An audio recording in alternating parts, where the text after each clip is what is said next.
지방 중소도시에 거주하고 있는 30대 여자입니다. 작년이었다면 결혼했다고 자기소개를 하겠지만 이젠 더 이상 아니네요. 다정다감한 줄만 알았던 남편의 숨겨진 모습에 결국 이혼까지 하게 되었어요. 이혼을 결정짓게 만든 건 손희 신우의 역할이 컸지만 신우가 아니었어도 아마 이혼을 했을 것 같네요. 신우는 남편의 유일한 혈육입니다. 어머니는 어릴 적에 집을 나가셨다고 들었고 아버지와는 연을 끊었다고 들었습니다. 아버지의 성격이 엄청 시원시원해서 동네에서 인기도 많았다고 하던데 술만 마시면 사람이 그렇게 돌변했다고 해요. 그냥 술주정 부리는 정도가 아니라 술 먹고 집에 들어왔을 때 뭐 하나만 눈에 거슬리면 집을 아주 난장판으로 만들고 그랬답니다. 손에 집히는 대로 던지고 때리고 부수고. 저 어릴 적에는 저희 아버지가 술 먹고 들어오는 게 참 좋았거든요.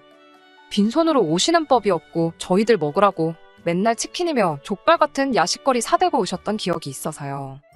저희 집은 그래도 화목한 편이었다 보니 그런 남편의 과거를 처음 알게 되었을 땐 어떻게 반응해야 할지 참 어려웠어요. 아무튼 그런 아버지의 주폭에 결국 어머니가 견디지 못하고 피부치인 신우랑 남편 두고 야반도주를 했다고 들었습니다. 얼마나 고생이었으면 자식들 버리고 도망갔겠냐 이해가 가면서도 아직 어린애들인데 아버지한테 시달릴 거 생각하면 애들도 데리고 가셨으면 좋았겠다 생각을 했어요. 물론 그 생각을 입 밖에 내지는 않았지요. 남편한테는 그게 평생 상처였을 테니 말이지요. 남편이 대학도 포기하고 졸업 후에 바로 직장을 가졌을 때 신우랑 같이 둘이 집을 나왔다고 합니다. 그 뒤로 아버지와는 완전히 연을 끊었고 처음에는 어떻게 연락처를 알아내서 연락이 왔었다는데 이젠 그마저도 없다네요. 어머니는 아예 집을 나간 순간부터 연락이 안 되었다고 하고요. 아무튼 젊은 나이에 둘이 집 나와서 엄청 고생한 거잖아요. 그렇다 보니 남편에게 유일한 혈육인 신우와 남편의 관계가 돈독할 수밖에 없는 건 당연했습니다.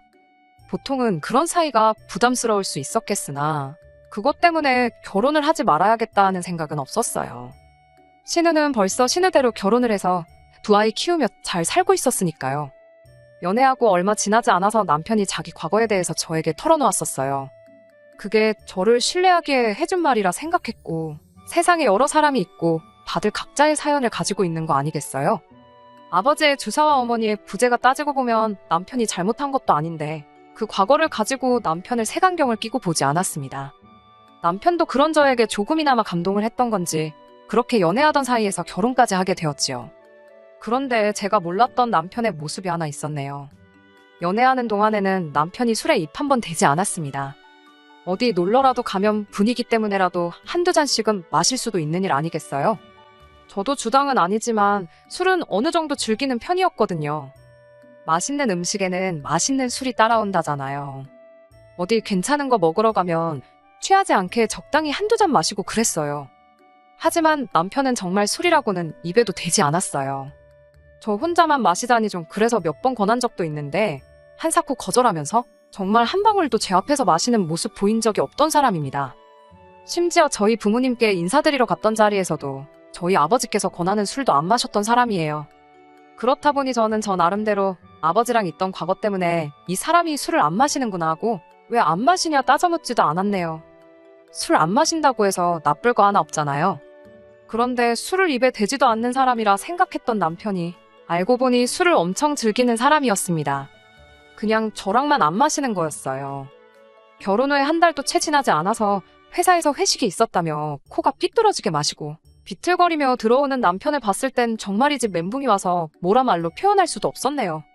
이렇게 술을 좋아하는 사람이면 왜 여태껏 제 앞에서 술 한 잔 마시지 않았을까 싶다가 남편이 제 앞에선 억지로 그 좋아하는 술을 참고 있었다는 사실을 알게 되었네요. 제 말이라면 죽는 신용까지는 아니더라도 무조건 하는 척이라도 하는 사람이었는데 술 마시고 나니 목소리도 커지고 아예 통제불능이 되더라고요. 일부러 그러는 건지 양말도 뒤집어 벗어 던져버리고 안 씻는 건 물론이고 옷도 안 갈아입은 채로 바닥에 드러누워서는 고래고래 저한테 이거 해와라 저거 해와라 하는 겁니다. 물 떠다주고 그런 거 어려운 부탁 아닌 거 아는데 이 사람이 저한테 이렇게 술을 좋아하는 걸 숨겼다는 게 무엇보다 충격적이었네요. 한편으로는 그래도 이 사람이 나름 술 마시고 그러면서 스트레스도 풀 줄 아는 사람이구나 이해해주자 싶었기도 했는데 또 한편으로는 걱정이 되기도 했어요. 막연하게 들던 그 걱정이 좋은 걱정은 아니었습니다. 남편이 저에게 말해줬던 과거 남편 아버지의 이야기 때문이에요. 부전자전이라고 해도 술버릇까지 담는 건 아니니까. 제가 너무 최악의 경우를 생각한 게 아닌가 싶기도 했지만 그래도 찜찜한 마음을 숨길 수는 없었습니다. 다음날 아침에 회식 때문에 좀 마셨다는 심심한 사과를 듣기는 했는데 처음이 어려웠던 거지 한번 시작을 하고 나니 술 마시고 집에 들어오는 횟수가 점점 잦아지기 시작했습니다. 적당히 마시는 법은 모르는 건지 항상 술 마시고 들어오는 날이면 두 다리로 용케 서 있구나 싶을 정도로 마시고 들어오더라고요. 스트레스 푼다고 술 좀 마실 수 있지 하고 좋게 좋게 넘어가려 했던 것도 이게 한 달에 두어 번씩 그러다 일주일에 한 번꼴로 그러다 심할 때는 이틀에 한 번꼴로 저렇게 술을 퍼마셔대니 좋은 이야기가 나올 수 없었습니다. 아침이면 술 깨서 미안하다 사과는 하지만 그때뿐이지 결국 며칠 지나고 나면 또 연락도 없이 술 마시고 들어오고를 반복하니 저도 짜증이 나더라고요. 술에만 취해서 들어온 사람한테 술 마시지 말라고 잔소리해봐야 뭐하냐 싶어 별말 안 하려 했는데 매일같이 연락도 없이 술 마시러 갔다가 늦게 오는 게 일상이 돼버리니 이대로 두면 안 되겠다 싶어서 한마디 할 수밖에 없었어요. 다른 말 하려던 것도 아니고 그냥 술 마시면 술 마시러 간다? 미리 연락이라도 주던가 하라고 한마디 했을 뿐인데 현은 술 때문에 꼬여가지고는 뭘 잘했다고 저한테 고래고래 소리를 치더라고요. 남자가 사회생활 잘하고 그러려면 술도 좀 마실 수 있는 거 모르냐고 하면서 잔소리 좀 하지 말라고 적반하장 나오는 겁니다. 순간 욱해서 저도 한마디 더 했어요. 사회생활은 뭔 니만 하냐고 맞벌이 하는 것도 모자라 내가 월급도 더 벌어오지 않느냐고요. 남편 벌이를 가지고 뭐라고 한마디 했더니 남편이 지금 말 다 했냐며 날 무시하는 거냐고 저를 어떻게 한 대 때릴 것처럼 주먹을 움켜쥐고 노려보더니 저를 휙 지나쳐서 방으로 들어가 버리는 겁니다. 혼자 화를 삭히고 더 커질 싸움을 피하기 위해 방에 들어간 거였다면 아마 지금도 꾸역꾸역 남편과 어떻게든 같이 살고 있을 거예요. 그런데 그게 아니라 방에 들어간 이유가 따로 있더군요. 방에 들어가서는 침대 위 이불이며 화장대 위에 올려져 있는 화장품이며 옷장 안에 옷까지 다 끄집어내더니 아주 난장판을 만들기 시작했습니다.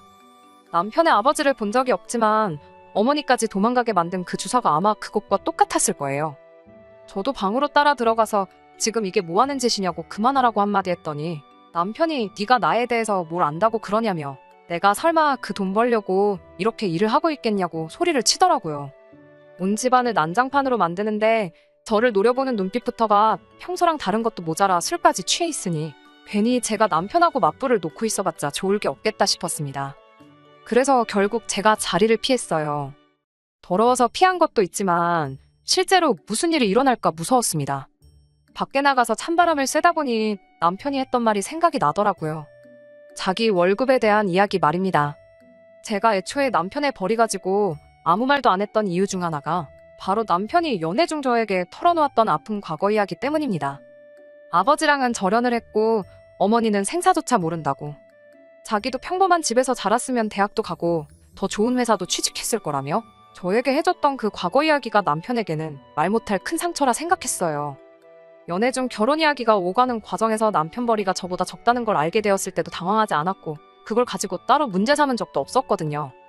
그런데 남편이 자기가 그 돈 벌려고 그러겠냐는 그 말을 곰곰이 생각해보니 아무리 작은 회사라도 연차수가 그렇게 되는데 최저시급보다 조금 더 되는 월급을 받아오는 게 말이 안 된다는 생각이 들더군요. 이게 어떻게 돌아가는 상황인지 제 눈으로 확인해봐야겠다는 생각이 들어 그 길로 다시 집으로 돌아갔습니다. 지 술주정 때문에 아내가 새벽에 집 밖으로 뛰쳐나갔는데 이 인간은 잠이 오는 건지 엉망으로 만들어 놓은 방 안에서 바닥에 드러누워 쿨쿨 잘만 자고 있더군요. 부엌으로 가서 냉수 한 잔 떠와서 자고 있는 남편 얼굴에 확 부어버렸습니다. 남편이 어프프하면서 화들짝 잠에서 깨더군요. 잠 깨면서 술도 같이 깬 건지 그래도 제가 나가기 직전에 주정 부리며 난리치던 모습은 온데간데 없고 어안이 벙벙해서 상황 파악을 하고 있더라고요.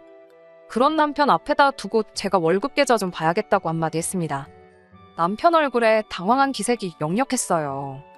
예상한 대로 못 보여준다고 핸드폰부터 품 안에 꽉 쥐고 놓지를 않더군요. 프라이버시 중요하긴 하지만 그건 부부간에 신뢰가 있을 때겠지요. 안 보여주겠다면 난리법석을 떠는 꼴을 보니 역시나 들키면 안 될 굴인 게 있어서 저러는구나 확신이 생겼어요. 저도 호락호락 넘어가지 않았습니다. 안 보여주면 당장의 이혼이라고 내가 확인했을 때 정말 뒤가 구린 게 하나도 없다면 어떻게든 내가 마음이 풀릴 때까지 사과하고 술 먹고 들어오는 거 가지고도 아무 말 안 하겠다 강하게 나오니 결국 남편은 저를 이기지 못하고 핸드폰을 보여줬습니다. 역시나 계좌에 찍힌 입출금 내역을 보니 남편이 애초에 말한 월급보다 120만 원을 더 받고 있었네요. 액수를 정확히 알 수 있었던 건 정확하게 그 금액이 월급날 맞춰서 현금으로 인출이 되고 있었기 때문이에요. 남편한테 이게 뭔지 설명해 줄 수 있냐 물었습니다. 남편은 꿀먹은 벙어리가 돼서 아무 말도 못하고 그냥 한 번만 모르는 척 넘어가주면 안 되겠냐고 하더라고요. 자기 나름대로 비상금 만들고 싶어서 그랬던 거라고. 앞으로는 월급 나오면 저한테 다 입금부터 하고 용돈 타서 살겠다며 끝까지 말을 안 해주더군요. 제가 설마 120만 원 그거 더 받자고 이러고 있던 거겠어요? 남편이 싹싹 비는 거 쳐다보지도 않고 남편 거래 내역을 쭉쭉 살펴봤어요. 조금 아래로 내리다 보니 결국 남편이 신우한테 매달 50만 원씩 보내고 있던 정황을 발견해냈습니다. 저랑 결혼한 이후로는 계좌로 직접 보낸 게 아니라 현금 인출을 해서 잘은 모르겠는데 아마 결혼 전에는 50만 원씩 보내주다가 결혼 후에는 액수를 2배 넘게 올렸던 게 아닐까 싶어요. 아무튼 돈이 다른 곳이 아니라 신우한테 들어가고 있다는 상황을 알게 되었으니 더 길게 말할 것도 없더라고요. 당장 신우한테 전화해서 여기로 부르라 했습니다. 남편이 우물쭈물거리면서 무작정 미안하다고만 하고 그렇게만은 하지 말아달라고 그러더라고요. 직접 전화할 생각이 없는 것 같아 보여서 그럼 내가 신우 오라고 하겠다 하고 전화기를 들었습니다. 그랬더니 남편이 벌떡 일어나서는 저를 밀치며 핸드폰을 뺐더라고요. 그 과정에서 제가 바닥에 내동댕이 쳐졌습니다. 나 모르게 얼마나 구린 일을 벌이고 다니길래 저러나 싶어서 이미 이때부터 이혼밖에는 답이 없겠구나 하는 생각이 섰던 것 같아요. 이혼하고 끝내버려도 되는 일이지만 적어도 신우한테도 한마디 퍼부어줘야지 속이 풀리겠더라고요. 그래서 남편과 몸싸움까지 불사해가며 신우한테 전화를 걸어서 누구 하나 죽어나는 꼴 보기 싫으면 당장 여기로 튀어오라고 소리를 빽빽 질렀어요. 한 30분 정도 지나니 신우가 찾아왔습니다. 신우도 아마 오는 길 내내 생각이 많았을 거예요. 그리고 제가 난리칠 일이라면 동생 결혼하고 나서도 매달 따박따박 용돈이랍시고 받아낸 거 말고는 없겠다는 생각을 했나 봅니다. 집에 오자마자 2달만 기다려주면 동생한테 결혼하고 나서 여태 받아온 돈 그대로 만들어서 돌려주겠다고 저부터 진정을 시키려 들대요. 그깟 돈 몇 푼 돌려받자고 이 야밤에 불러냈겠냐고 돈 욕심에 동생 이혼당하는 꼴 두 눈으로 지켜보라고 부른 거라고 한마디 해줬지요. 신우도 저를 말리다 못해 성질이 났는지 그깟 50만 원 하나뿐인 가족인데 좀 줄 수도 있는 거 아니겠냐. 입장 바꿔 생각해보면 저도 그렇게 했을 거라 하는 겁니다. 그리고 남자가 사회생활 하면 비상금이 필요할 때도 있는 거 아니겠냐고. 괜히 이웃에 민폐 끼치지 말고 그만하자고 하더군요. 그래서 신우 불러낸다고 남편하고 몸싸움하면서 당장 멍이라도 들 것처럼 시퍼렇게 부어있는 제 팔을 보여주면서 돈뿐만 아니라 아내한테 손대는 사람을 남편이라고 데리고 살 생각 없다고 오늘 다 끝내버리겠다고 한마디 했습니다. 신우는 제 팔을 보고도 끝까지 동생 편을 들더군요. 그놈의 사회생활. 남자가 사회생활 하다 보면 술 먹고 들어올 수도 있고 스트레스가 극심하면 그럴 수도 있는 거 아니겠냐고 동생을 감싸더라고요. 아버지 주폭의 어머니는 야반도주하고 자식들마저 그런 아버지를 견디지 못해 사회인이 되자마자 영 끊고 집 나온 사람들이 할 소리냐고 바로 되받아쳤습니다. 남편이 저한테 말 다 했냐고 또 저한테 성큼성큼 다가오길래 그 길로 저도 바로 신우 머리채를 잡아채고는 한마디 했습니다. 사회생활은 뭐 니들만 하는 줄 아냐고. 나도 사회생활 하고 있고 지금 스트레스 엄청 받아서 그러는 거니 말리지 말라 그러고 신우 머리채를 쥐고 뒤흔들었어요. 남편은 그 와중에도 신우 구하겠다고 저를 밀쳐내는데 저도 저지만 그럴 때마다 신우가 머리채가 뽑혀나갈 것 같은지 아프다고 소리 지르면서 그만 좀 하라고 남편을 말리더군요. 새벽 야심한 시간에 저도 잘한 거 하나 없는 거 알아요. 결국 이웃이 신고를 했는지 경찰이 오고 나서야 상황은 정리가 되게 되었습니다.